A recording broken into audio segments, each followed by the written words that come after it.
শুধু দর্শক মণ্ডলী, আপনাদের সকলকে স্বাগত জানাচ্ছি। আমি ফাহিম মাসরুর। আপনারা জানেন যে আমরা আসন সমীকরণ নামের এই পডকাস্টটি গত দুদিন আগে শুরু করেছিলাম। 29 তারিখে আমরা প্রথম পর্ব প্রচার করি। প্রথম পর্বে আমরা চট্টগ্রামের 16টি আসন নিয়ে সিট ওয়ারি আগামী নির্বাচনের জন্য একটা বিশ্লেষণ করি এবং কে কোন সিট পেতে পারে সেটার ব্যাপারে প্রেডিকশন করি।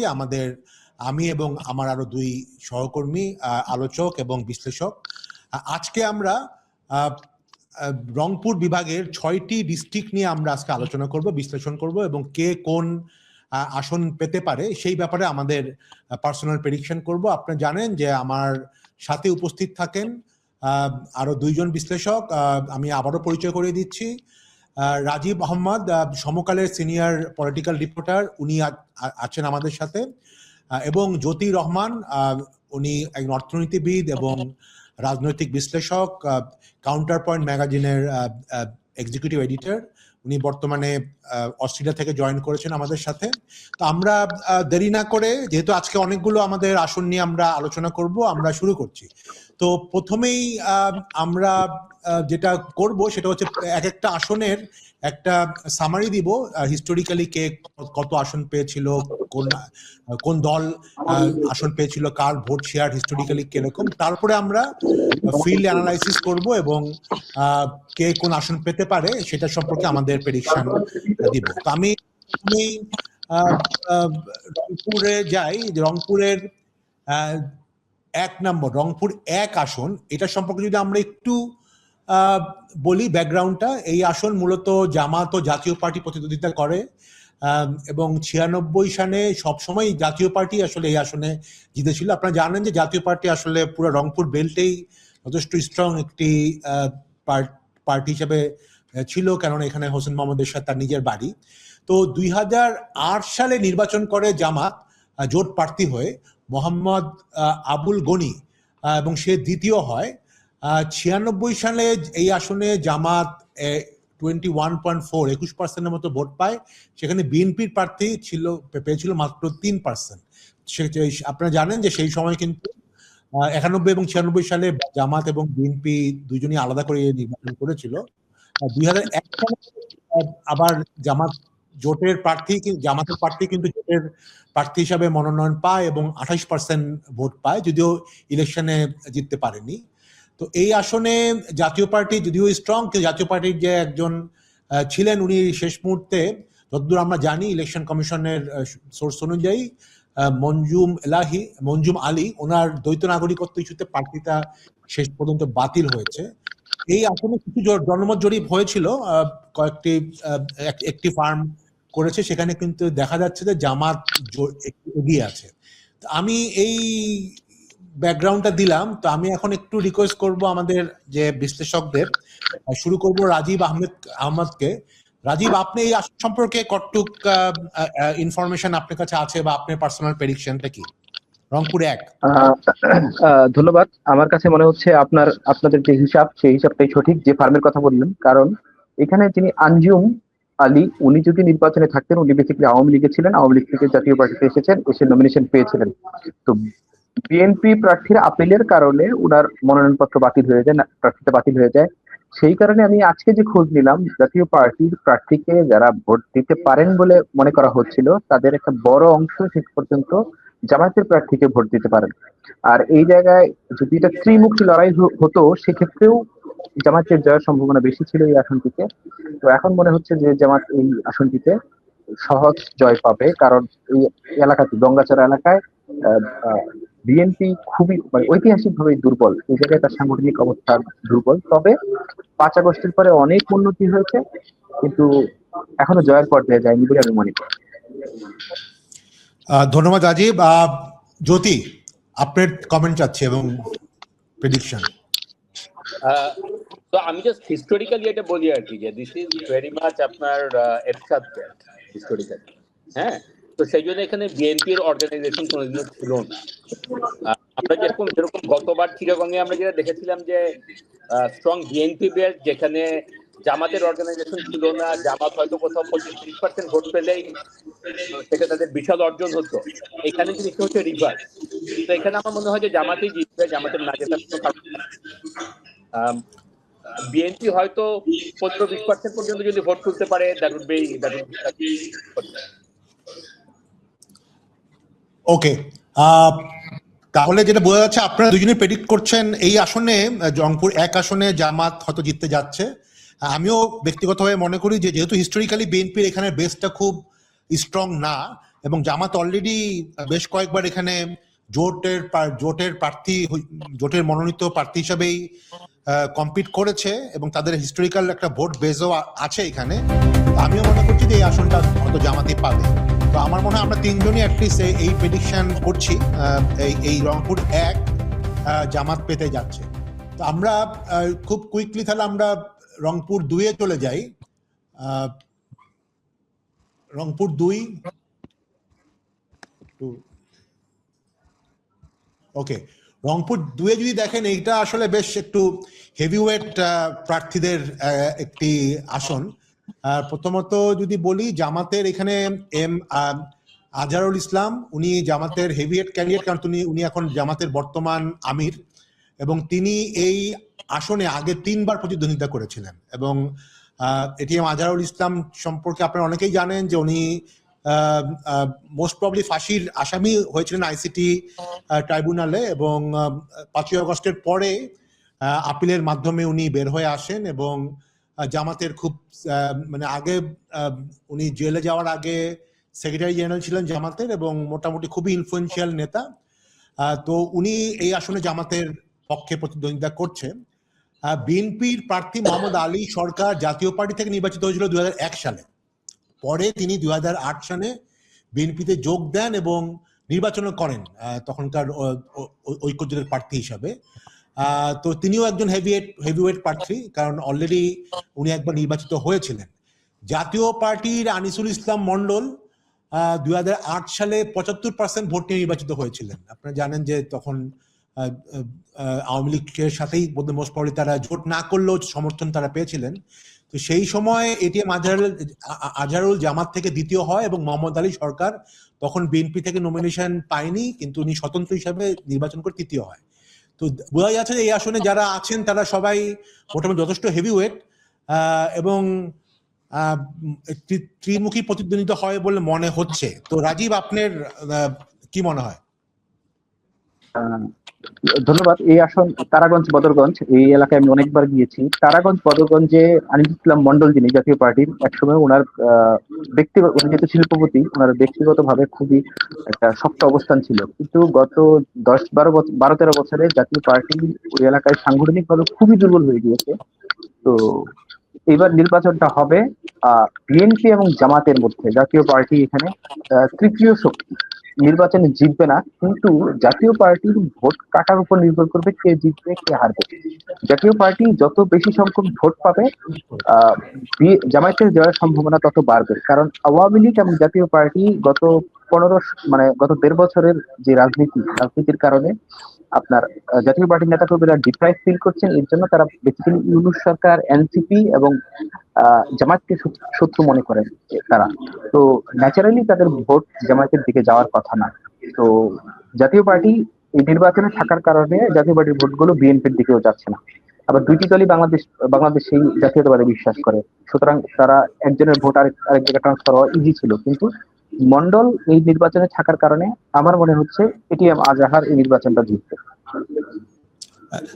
বাট এটিএম আজহার যেহেতু অফকোর্স উনি একজন হেভিওয়েট জামাত প্রার্থী, তো আপনি বাট উনি কি ব্যক্তিগতভাবে অনেক পপুলার এলাকাতে, বা যেহেতু উনি অনেক জেলে ছিলেন, উনি কোন সিম্প্যাথি ভোট পাওয়ার সম্ভাবনা আছে? সিম্প্যাথি ভোট হতে কিছু পেতে পারে, কিন্তু ওই তারাগঞ্জে বদরগঞ্জে জামাতের সংগঠন খুবই শক্তিশালী, সাংগঠনিকভাবে খুবই শক্তিশালী। তারা এখানে প্রার্থী ম্যাটার করবে না। আচ্ছা, জ্যোতি, আপনার কমেন্ট? তো দুইটা প্রশ্ন বা দুইটা কমেন্ট। একটা রাজীবের কাছে প্রশ্ন ওই এলাকার থেকে, যে আমি যতটুকু বুঝলাম যে মোহাম্মদ আলী সরকার এবং আনিসুল ইসলাম মন্ডল দুইজনেই একসময় জাতীয় পার্টিতে ছিল, জি, এবং সেখান থেকে আর ওনাদের কি কোনো পুরানো রাইভালরি আছে কথা? যে একজন জাতীয় পার্টির এমপি ছিলেন, তারপরে তাকে জাতীয় পার্টি ছেড়ে সে বিএনপিতে আসছে, জাতীয় পার্টি আরেকজনকে নমিনেশন দিচ্ছে। ওই পুরানো ইতিহাসটা কিরকম এবং সেটার ইম্প্যাক্ট কতখানি পড়বে, এটা হচ্ছে প্রশ্ন। আর ইয়ে হচ্ছে আপনার দ্বিতীয় প্রশ্ন হচ্ছে, যেটা হচ্ছে যে আপনার আওয়ামী লীগ কি এখানে কোনো সময় সংছিল?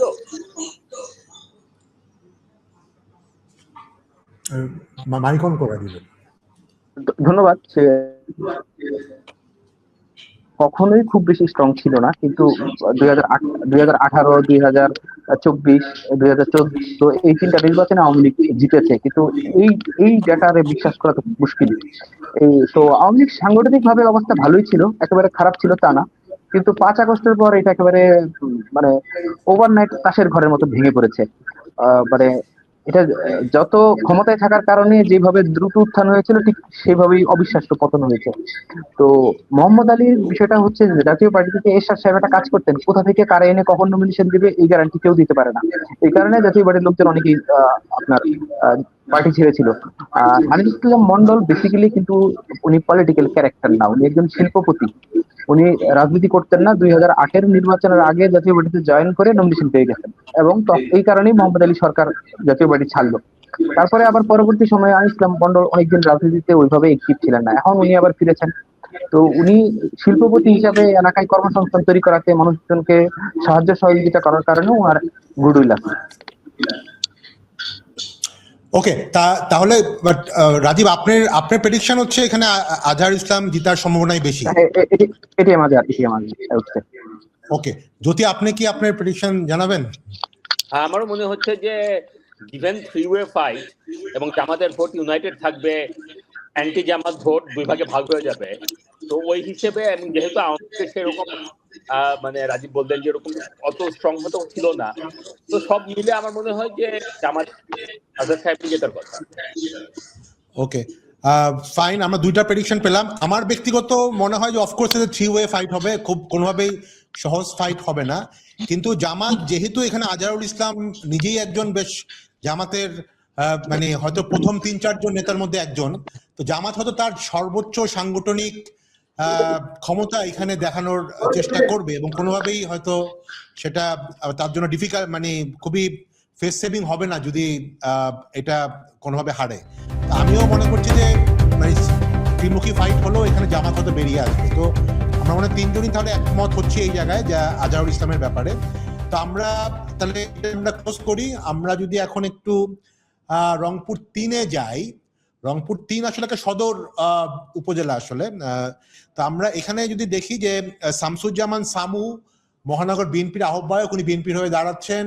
মাহমুদুর রহমান বেলাল রংপুর মহানগরী জামাত ইসলামীর আমির, উনি জামাতের হয়ে দাঁড়াচ্ছেন, এবং এই আসনে মানে অনেক আলোচিত গোলাম মোহাম্মদ কাদের, জিএম কাদের হিসেবে যিনি পরিচিত, সাবেক রাষ্ট্রপতি হোসেন মোহাম্মদ এরশাদের ভাই এবং জাতীয় পার্টির একাংশের চেয়ারম্যান, উনি এই আসনে প্রার্থী। তো উনি এই আসনে আগে নিজেও পার্সোনালি জিতেও ছিলেন। তো রাজীব, কি মনে হয় এই আসনটার কি ত্রিমুখী হবে, নাকি এখানে জাতীয় পার্টি কোনো ভূমিকা রাখবে না? এই আসন নিয়ে মন্তব্য করা খুবই মুশকিল এই মুহূর্তে। যখন চরমোনাই এবং জামায়াতের জোট ছিল, তখন মোটামুটি নিশ্চিত ছিল যে এই জোটের কেউ একজন জিতবে। আমরা এখানে একটা পার্টিকে কনসিডার করছি না, চরমোনাইয়ের পীরের দল ইসলামী আন্দোলন রংপুর মহানগর এবং রংপুর সদরে বেশ শক্তিশালী, তারা হয়তো 30-35 হাজার প্লাস ভোট পাবে। তো এখন আপনি একটু কোনো দল 30-35 হাজার ভোট পেলে সেটার ফলাফল কি হবে, মানে এর কারণে এটার আফটারনে কি হবে ক্যালকুলেশন করা খুব মুশকিল। তবে একটা বিষয় যেটা হচ্ছে যে জিএম কাদের এই জায়গায় চান্স বেশি, কারণ হাত পাখা 30-35 হাজার ভোট পাবে, জামায়াত তার ভোট পাবে, বিএনপি তার ভোট পাবে। এই রংপুর 3 এলাকায় জাতীয় পার্টির নিজস্ব 70-75 হাজার ভোট আছে। এই ভোট যদি আসে তাহলে জিএম কাদের সহজে বেরিয়ে যাবে। তো আমি যেটা শুনতে পাচ্ছি পলিটিক্যাল নানান জায়গায়, যে জিএম কাদেরকে আটকানোর জন্য মানে বিহাইন্ড দ্য কার্টেন কোনো আন্ডারস্ট্যান্ডিং করা যায় কিনা শত্রুর সঙ্গে, যে ছেড়ে দিই একজন আরেকজনকে, তারপরে আওয়ামী লীগের আপনার বিরোধী নেতাকে যেন ঠেকানো যায়, এরকম একটা চিন্তা আছে, এরকম একটা আলোচনা আছে। তবে যদি 3 পক্ষই শেষ পর্যন্ত নির্বাচনে থাকে, হাত পাখা দাঁড়িপাল্লা দানের শীষ, 3টাই যদি থাকে, অ্যাক্টিভলি থাকে, তাহলে জিএম কাদের বেরিয়ে যাবে। কিন্তু ফাইনালি যদি কোনো সমঝোতা হয়ে যায় কারো সঙ্গে কারো, তাহলে জিএম কাদের বেরোতে পারবে না, এটা আমার আন্ডারস্ট্যান্ডিং। আর যদি এখন যে পরিস্থিতি সেটা যদি থাকে যে 3 পক্ষই থাকবে নির্বাচনে, তাহলে জিএম কাদের বেরিয়ে যেতে পারে, ওনার জয়ের সম্ভাবনা বেশি। জ্যোতি, পর্যন্ত আমি রাজীবের সাথে একমত, কমপ্লিটলি একমত যে এখানে আপনার মানে এই তিন পক্ষ চার পক্ষের ইয়ে থেকে তো বিএনপির এখানে আমি কোনো সম্ভাবনা দেখি না। তো that I rule that out. হাত পাখারও আমি জেতার কোনো সম্ভাবনা দেখি না, কিন্তু দে ক্যান বি স্পয়লার। 30-35 হাজার ভোট ইয়ে হতে পারে। তো কাদের না আমি একটু জ্যোতি ভাইকে থামাই। যদি চরমনাইয়ের পীরের সঙ্গে বিএনপির কোনো আন্ডারস্ট্যান্ডিং হয় তাহলে সামু জিতে যেতে পারেন। হ্যাঁ, তা পারে, সেটা একটা পারে যে হ্যাঁ দ্যাট ইজ ট্রু, যে আর কি যে বিএনপির একা যেটা আমি যেটা মানে বলতে চাচ্ছিলাম আমাকে, যে বিএনপির নিজের ভোটে জেতার কোনো আমি সম্ভাবনা দেখি না। কিন্তু যদি বিএনপি চরমনাইয়ের সাথে আন্ডারস্ট্যান্ডিং করতে পারে, দ্যাট কুড বি সামথিং, ওই 30-35 হাজার ভোট। সেইটা হবে কিনা বলা খুবই মুশকিল। আপনি যদি বলেন ফাহিম যে আমাদের তো শর্ত হচ্ছে আজকে এই মুহূর্তের প্রেডিকশন, তো আজকে এই মুহূর্তের প্রেডিকশন আমি কাদের সাহেবের জিএম কাদেরের পক্ষে দিচ্ছি। ওই যে 70-75 হাজার ভোট বললেন, ওইটা কিন্তু ছাকা vote, because these are people যারা আর কি আপনার একদম 100% লয়াল। যে মানে এটা জিএম কাদেরের প্রতি লয়ালটি নাকি এটা কি এরশাদ সাহেবের প্রতি এক ধরনের ওইটা, নাকি জিএম কাদেরের ব্যক্তিগত ভোট? আমার তো মনে হয় এরশাদ সাহেবের প্রতি, মানে জিএম কাদের তো এমন কিছু করে নাই যে তার ব্যক্তিগত কিছু থাকতে পারে। ওকে, কিন্তু এরশাদের এরিয়া, এটা তো রংপুর শহর, তাই না? রংপুর টাউনে না এটা, মানে সদর। হ্যাঁ সদর, সদর সিটি কর্পোরেশন থাকেই, মানে even though Ershad is long dead, কিন্তু তারপরেও হি ওয়াজ দেয়ার, তাদের প্রেসিডেন্ট সেভাবেই আর কি। তো ওই ক্ষেত্রে আজকের প্রেডিকশন আমি এটা জাতীয় পার্টিকে দিচ্ছি। ওকে, ইন্টারেস্টিং। আমিও মনে হচ্ছে যে আপনাদের সাথে, আমারও মনে হচ্ছিল এটা খুব ডিফিকাল্ট টু প্রেডিক্ট, বাট আপনাদের কথা শুনে আমি নিজেও কনভিন্সড। যদিও আসলে আমাদের অন্যান্য যে সার্ভেগুলো হয়েছে সব সার্ভেতে কিন্তু আমরা দেখেছি যে কান্ট্রি ওয়াইড জাতীয় পার্টির ভোট আসলে অনেক কমে গেছে।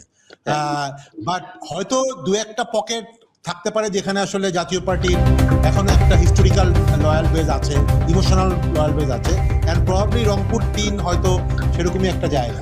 তো আপাতত আমিও আসলে আপনাদের সাথে একমত, মানে সদরটা আমরা তাহলে সবাই জিএম কাদেরকেই প্রেডিক্ট করছি। তো আমরা তাহলে আগাই, অনেক আমাদের আসন আছে আজকে ডিসকাস করার। আমরা রংপুর 4-এ যাই। রংপুর 4 হচ্ছে এটা হচ্ছে সাবেক পীরগাছা উপজেলা, কাউনিয়া উপজেলা।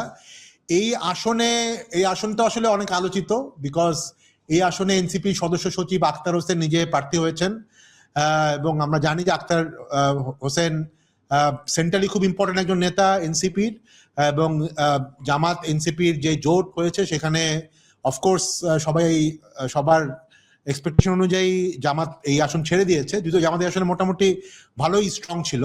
তো বিএনপি, বাট তার সাথে যার কম্পিট করতে হচ্ছে উনি হচ্ছে বিএনপির প্রার্থী ভরসা পরিবারের মোহাম্মদ এমদাদুল হক ভরসা। ওনার পরিচয় হচ্ছে উনি সাবেক সংসদ সদস্য মরহুম রহিমউদ্দিন ভরসার ছেলে। রহিমউদ্দিন ভরসা বিএনপির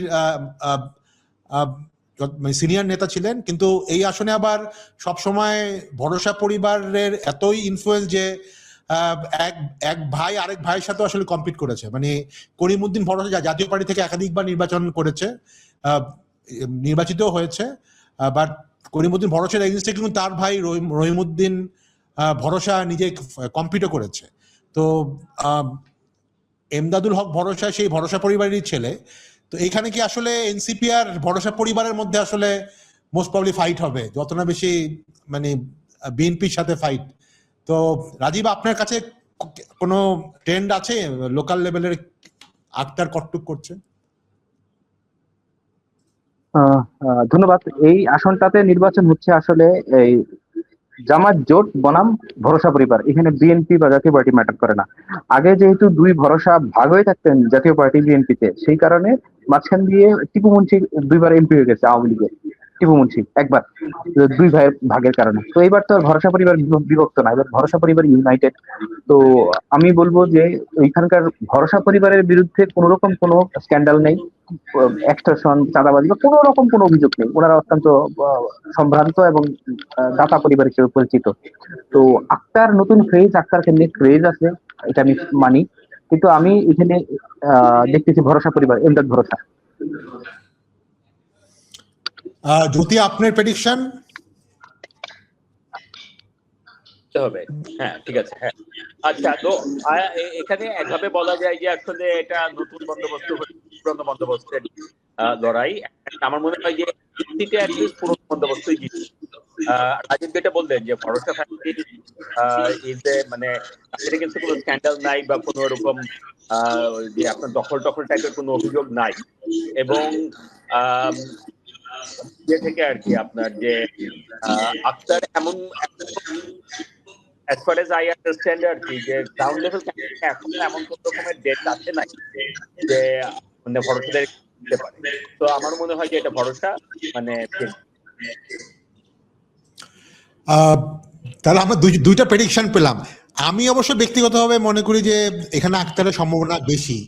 the reason I feel that, একটা তো হচ্ছে অফকোর্স পুরা জামাতের সাপোর্টটা তো সে পাচ্ছে, এবং জামাতে এই আসনে হিস্টোরিক্যালি মানে না জিতলেও একেবারেই যে ইরিলেভেন্ট তা না।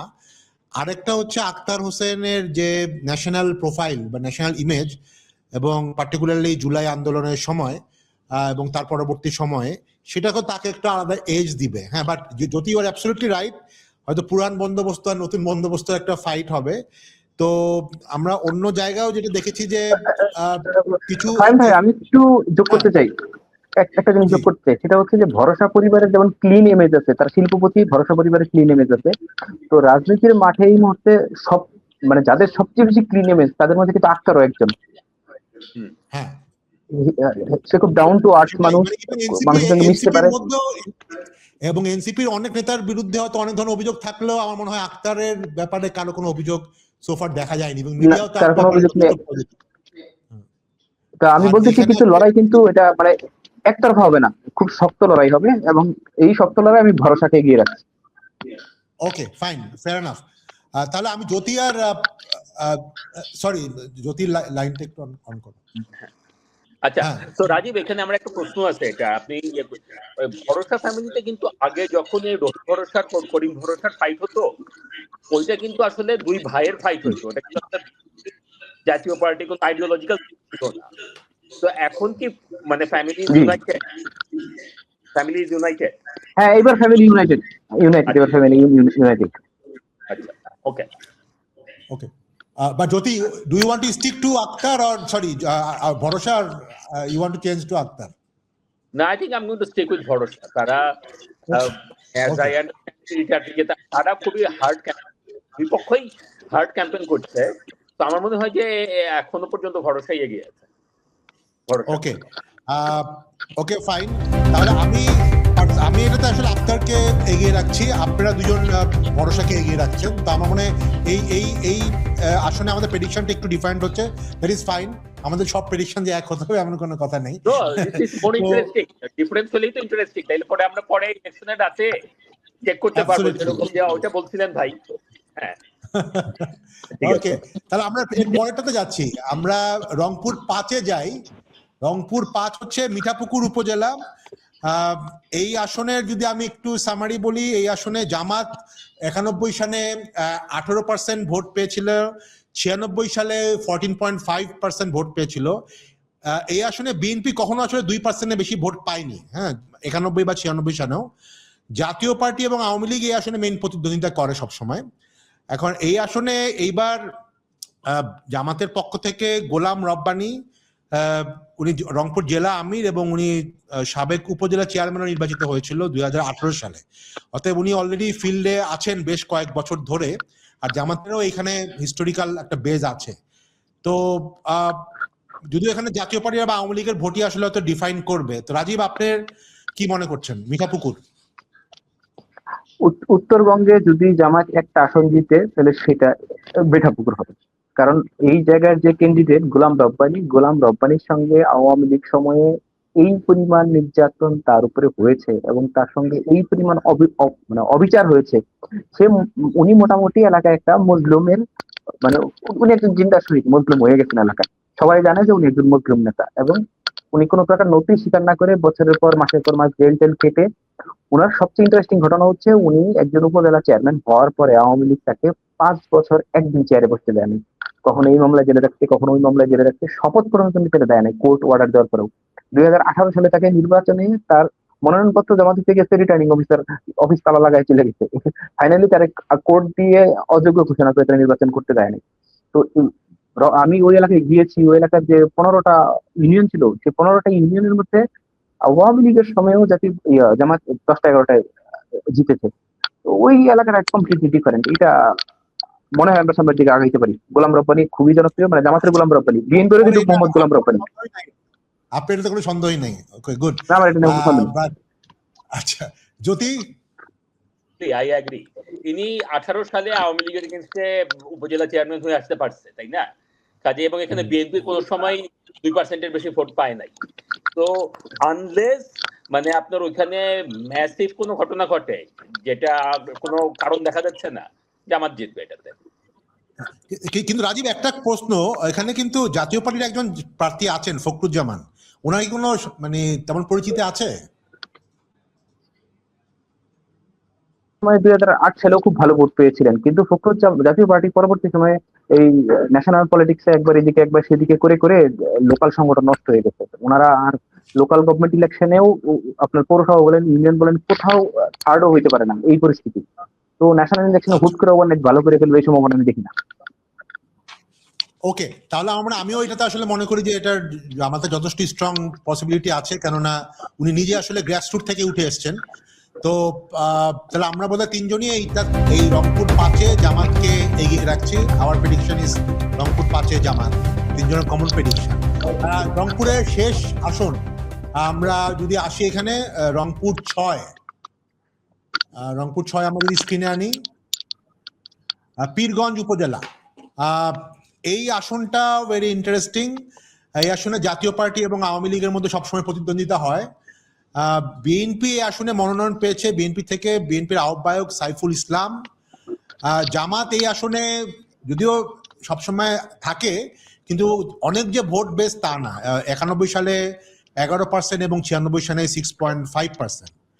তো এই আসনে আসলে আমার মানে মনে হয়েছে যে আওয়ামী লীগ ভোট যেদিকে যাবে তারাই তার জিতার সম্ভাবনা আছে। তিনজন এখানেও জাতীয় পার্টির প্রার্থী আছেন, একজন নূর আলম মিয়া। সো রাজীব, আপনি কি কোনো ফিল্ড থেকে কোনো খবর পেলেন বা কোনো ট্রেন্ড কোন দিকে?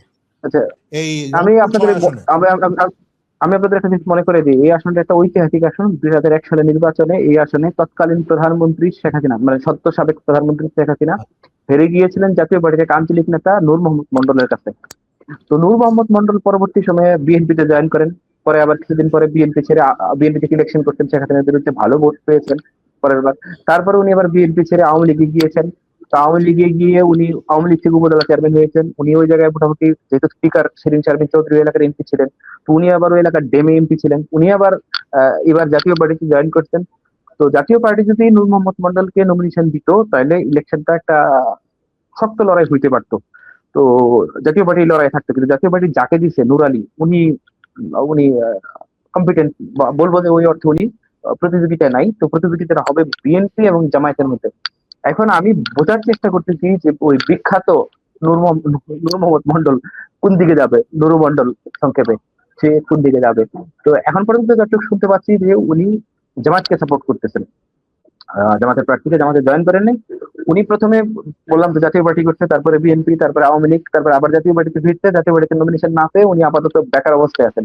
তো উনি এগুলি কি ওনার নিজের ভোট নাকি আওয়ামী লীগের ভোট? মানে উনি যেই ভোটগুলি, বা এখানে তো নিশ্চয়ই শেখ হাসিনা যেহেতু কম্পিট করেছে বা শিরিন শারমিন, নিশ্চয়ই আওয়ামী লীগের তো একটা ভোট বেস থাকার কথা ভালো এই আসনে। এখানে না, এটা তো ওয়াজেদ মিয়ার বাড়ি পীরগঞ্জ, আওয়ামী লীগের কিছু সমর্থক, কিন্তু এই জায়গায় শেখ হাসিনা হাঁটছে 2001 সালে এই নূর মন্ডলের সঙ্গে। নূর মন্ডল খুবই তৃণমূলের নেতা, খুবই গ্রাম্য মানুষ, মানে আপনি দেখলে বুঝবেন না যে শেখ হাসিনার এককালে হারায় দিয়ে এমপি হয়েছে। তো উনি খুবই স্ট্রং লিডার ছিলেন, কিন্তু বারবার দল বদলের কারণে একটু হাস্যরস সাথে ওনাকে নেই। তো এইবার উনি আবার জাতীয় পার্টিতে জয়েন করছিল, কিন্তু জাতীয় পার্টিতে নমিনেশন দেয় নাই। এখন উনি বিএনপি তো একবার করছে, আওয়ামী লীগও করছে, জাতীয় পার্টি দুইবার করছে, এবার উনি জামাতকে সাপোর্ট করতেছে লোকালি। তো তো এই কারণে লড়াইটা এখন বিএনপি এবং জামাতের হয়ে গেছে। কিন্তু আমি এখন পর্যন্ত এই লড়াইয়ে জামাত জিতবে বলবো না, কিন্তু আজকে পর্যন্ত এগিয়ে আছে। আচ্ছা, ওকে, বাট আপনি কি তাহলে প্রেডিকশন যদি করতে হয় কাকে করবেন এই মুহূর্তে? এটা তো প্রেডিকশন করা মুশকিল। এই আসনটা খুব মানে এটা জটিল পরিস্থিতি, কিন্তু যদি এই অবস্থা থাকে তাহলে জামাত বেরিয়ে যাবে। আচ্ছা, তাহলে রাজীব আপনি জামাতকে প্রেডিক্ট করছেন, জ্যোতি আপনি কাকে প্রেডিক্ট করবেন এখানে? আমিও জামাতকেই বলবো, ওই একই কারণে আর কি। এবং এটা এখানে তো শেখ হাসিনা এটা শ্বশুর বাড়িতে ঘুরতে করেছিল। এখানে আপনার সজীব ওয়াজেদ জয়ও একসময় রিউমার ছিল যে সজীব ওয়াজেদ জয় আসবে, যদি সজীব ওয়াজেদ জয় পলিটিক্স এরকমই ছিল আর কি, যদিও সেটা অবশ্যই হয় নাই। তো আমার মনে হয় যে এখানে বিএনপি কমপ্লিটলি আননোন একজনের থেকে জামাতের প্রবলেম চান্সটা, তো যদিও জামাতেরও আননোন এখানে, তারপরেও জামাত। আচ্ছা, তা ঠিক আছে, তাহলে আমার মনে হয় আপনারা দুজনেই জামাত দিচ্ছেন। আমার কাছে অরিজিনালি মনে হয়েছিল যে যেহেতু এখানে আওয়ামী লীগের হেভিওয়েট প্রার্থীরা ছিলেন তাহলে তো এখানে আওয়ামী লীগের জিতার সম্ভাবনা বেশি, বাট যেটা রাজীব বললো দ্যাট ইজ ভেরি ইন্টারেস্টিং যে এখানে আসলে একজন নূর মন্ডল নামে একজন শেখ হাসিনাকেও হারিয়ে দিয়েছিল। যদি খুব এটা আওয়ামী লীগের আসন থাকতো পুরোপুরি খুব লয়াল থাকতো, অফকোর্স পারিবারিক ভাবে সম্পর্ক আছে, বাট তাহলে তো হওয়ার কথা না। তো আমি মানে আপনাদের কথা শুনে আমিও এখন কনভিন্স যেটা ছিল এটা হয়তো জামাতের সম্ভাবনা বেশি, যদিও ভেরি কম্পিটিটিভ হবে নো ডাউট, যে কোনো সময় হয়তো পাল্টে যেতে পারে। তো আপাতত আমিও আসলে আপনাদের সাথে মানে একমত হয়ে জামাতকেই রাখছি। তো আমরা মোটামুটি যেটা বোঝা যাচ্ছে, আমরা রংপুর এখানে শেষ করছি, বা রংপুরে তাহলে আমরা আমাদের বোধহয় মানে প্রেডিকশন হচ্ছে এম কাদেরের ব্যাপারে সবাই একমত, এবং জামাত 4 জন বোধহয় জামাতকে প্রেডিক্ট করছেন, মানে সরি মানে কে একজন বোধহয় কোন একটা আসনে, ও হ্যাঁ আখতারের ব্যাপারে ডিফারেন্স হয়েছে, 4টা জামাত, 1টা জিএম কাদের আর 1জন আখতার, এটা আমার প্রেডিকশন। আপনাদের ক্ষেত্রে জ্যোতি ক্ষেত্রে তো আমার ক্ষেত্রে হচ্ছে 4টা জামাত, একটা জাতীয় পার্টি আর আরেকটা ভরসা মানে বিএনপি।